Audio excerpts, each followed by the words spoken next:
I don't always have to make jokes. So, not real, I do all the time. So, but there's a verse that I want to read to you guys. And this verse is one of my all-time favorites. And I really believe, I remember the day that I was praying about what to share with people. That what did God want me to share with the generation? What was on his heart? And I will never forget the day that he had me open up to 1 Peter 2:9. He said, this is what I want you to speak over my generation. Over your generation. This is what I want you to tell them. And the verse just says, but you are a chosen generation, a royal priesthood, a holy nation, a people for God's own possession, that you may proclaim the excellencies of him who has called you out of darkness into his marvelous light. And when I got that verse, I was like, whoa, that's huge. Because did you hear what it says?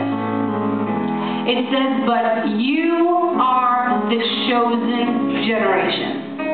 Do you get that that is you? I don't care how old you are, and I don't care how young you are. You are this generation. You are right now. You were made for now, for such a time as this. And God chose you to be here now. And we are all called to go out into this world, and you are called to do something great. Amen. You are called to make history. You are called to change the world. That's who you are. Do you get that? Yes. That God has had a calling on your life since the beginning of time. You're not just on this earth to just take up some space. He was like, well, time to populate the earth with some more people, so there you go. No reason. More people. No fun. He put you here because he has something amazing for you to do. Something amazing for you to give to this world. This world needs what you have to offer. This world needs your calling. This world is not complete unless you are fulfilling the calling that God has on your life. And it was the calling that when he was creating you, at the beginning of time, he's like, oh, I've got this for this person. This is exactly what I need them to do to make my world a better place. This is what I need them to do to make my name great throughout the earth. So my question for you tonight is, do you know why God created you in the first place? Do you know why he put you here? Do you know the dream that he placed inside of your heart when he created you? And not only do you know what it is, but are you brave enough to fulfill that calling? Because let's just admit it, it's not always easy following God. Actually, it's never easy. Let's just admit it. It's hard. But there is nothing more fulfilling and nothing more incredible than fulfilling the calling that God has on your life. Amen. Because there is grace for that. And let me tell you something, this world has nothing to offer us compared to what God has to offer us in our life. And this world can be so distracting because it wants to pull you away from what God has for you in your life. And I don't care how old you are, how young you are, I don't want you to think, oh, it's too late for me, I've already lived my life. It's too late. God can just give it to somebody else.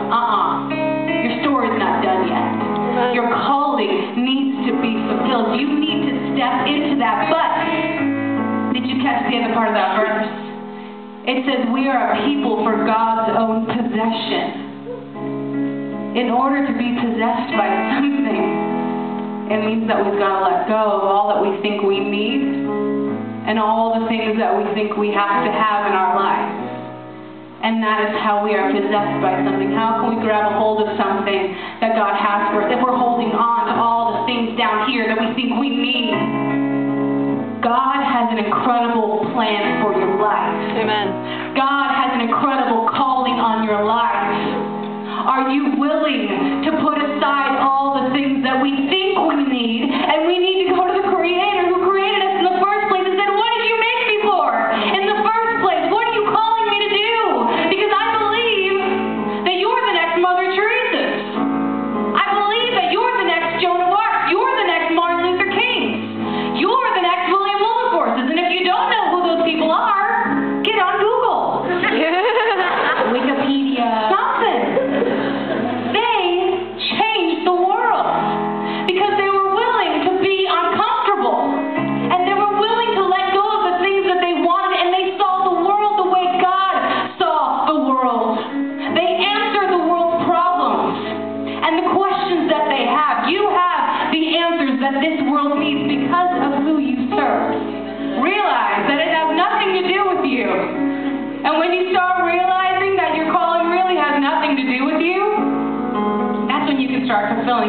not in your own power.